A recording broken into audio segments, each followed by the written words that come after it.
Hey everyone, this is John from EastCoastArmory.com. I'm here today with part 2 of the final wrap-up video for the 1/6 scale Armortek radio-controlled King Tiger heavy tank. And in the last video, I talked about the last of the details that were added to the model in order to get it up to the condition that we have it here, thus finishing it off. Well, for this video, we're going to take it for one last test drive before the customer swings by and picks it up. In case anyone is stumbling into this video for the first time, this model here was built for a private commission and belongs to a private collector. As I often mention in these videos, I frequently take on commission-built projects from models ranging between 1/35 scale and 1/6 scale. For availability and pricing information, that information would be best by contacting me through the email address listed below, which is info@eastcoastarmory.com. So really quick, the model is of course electrically driven. It's powered by two 12-volt batteries hooked up in series to bump it up to 24 volts, which is what you need to power a model of this size. The electronics are all stock Armortek, and then there are some other add-ons that I made to the model in order to give it some extra special features. Things like the working headlights, the tail lights, the pivoting animations on the periscopes, and also the close quarter defense weapon. The stock Armortek functions would include the main drive, turret rotation, gun elevation, smoke system, but it also comes with the sound system and the recoil. Now, at this point, the model is 100% operational with all the other functions. The one function that I was just unable to get working on this model here was the sound. Currently, the model is utilizing this FlySky radio that we have right here. I have tried twice now to swap that out with a Futaba radio. Unfortunately, for one reason or another, the modern Futaba radios just don't like to work with the 10-year-old electronics that are found on this particular tank here. The Futaba electronics, so the last one that I tried to install, the tank actually tried to drive off the table on its own, even though the failsafe and everything was off, and so that was obviously something that was less than ideal. The experience that I just mentioned is actually one that's not uncommon. I've actually heard a few other builders that I'm communicating with say they had similar issues with Futaba, or I should say modern Futaba radios, with either the old or current generation of Armortek electronics. So there's something going on in there, and obviously it's a little bit above my pay grade. If anyone is an RC guru out there is hearing this and can come up to a conclusion why, feel free to hit me up in the private messages, or you could drop that down in the comment section listed below. It'd be interesting to see why that's the case. In the past, whenever I would have a radio to sync up for the sound system, I would send it over to my associate in the UK who would go ahead and perform that service. He would hook up the Benedetti encoder and go ahead and properly get everything synced up to the radio. Unfortunately, he's not really doing that much these days, so at the time being, the tank is going to stay in this configuration. Now, I'm just throwing this out there. I am looking for someone who is qualified in working with these Benedetti sound systems and syncing them up and adding the encoder, and if you are into that type of stuff and you're interested in some work, hit me up, because I have a few other models over here that I could definitely use that services in. Outside of the sound system, the model itself is fully completed. The paint work, the weathering work, the detail work, and also the other functions are fully operable. And this includes, by the way, the recoil and the flash. I was able to see them in operation. It's just they weren't syncing up properly with the sound system. Because of this, the customer is going to be swinging down later this week in order to take possession of the model and bring it home. Fortunately, the customer doesn't live too far away, so when I finally find an individual who can calibrate the Benedetti sound card with the encoder, he could just drop the tank back off. I could just do the quick swap out, and then the tank will be able to be operable with the sound system at that time. And when that moment does come, I could go ahead and make an update video showing the model in operation with the sound system in full effect. Regardless, I can still take the model for a test run in its current configuration. I know I'm going to be catching a lot of flack for this in the comment section as well as also in the thumb down section, but if you're triggered that the RC model does not have the sound system working in this video, you know exactly where the back button is on the browser, and I'm pretty sure you can find another video on YouTube that's more to your taste. With that out of the way, let's go ahead and get this test run started. Also, one other thing that I want to mention is that you'll notice that the grenade grills are not present on the model at this time.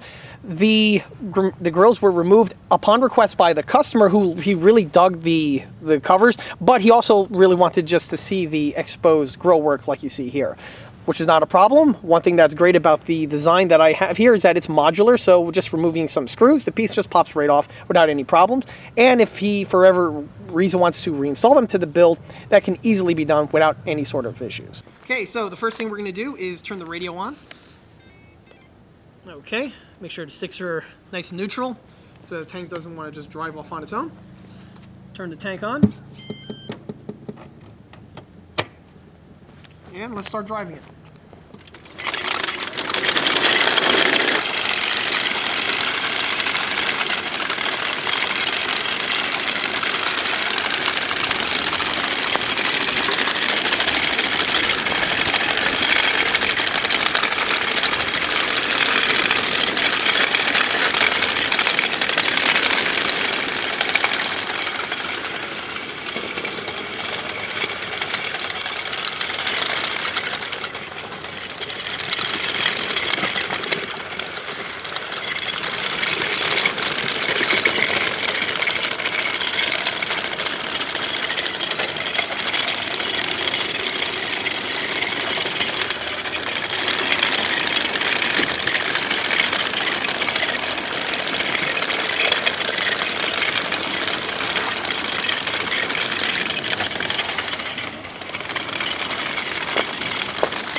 So, as you can see, sound aside, the tank worked as advertised. I was able to run on and off-road conditions, all that good stuff. I mean, this is basically all rethread of what was shown earlier in the last test drive footage, but now that the tank is fully completed, it's neat to see it running around in the state that we have here. Also, this test drive I think was a lot longer than the last one, but regardless, the batteries held up. They held up great. Still got plenty more juice left in those cells, so I could probably run it for probably the same amount of time. It's double the length, so that's fantastic.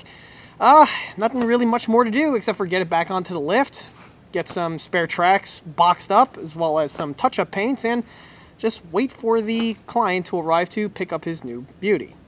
Well, there's nothing really much more to say for this one, so I think that's the perfect point to end off this project update video for this 1/6 scale radio-controlled Armortek German King Tiger heavy tank. If you like this video, be sure to subscribe to this channel, where it's a great way to keep up to date on new posted content, being large-scale project update videos like this one over here, or the other smaller-scale model showcase videos that frequently get posted to this channel. Another way to keep in loop new posted content is by liking us on Facebook. There I have more photographs of this particular build that have been posted all the way since the project start, as well as photographs of the other smaller and larger scale builds that have been seen on this channel previously. Furthermore, don't forget to swing by EastCoastArmory.com for more 1/6 and 1/16 scale builds and detailed components. Thanks again. I'll be seeing you all again on the next one. Till then.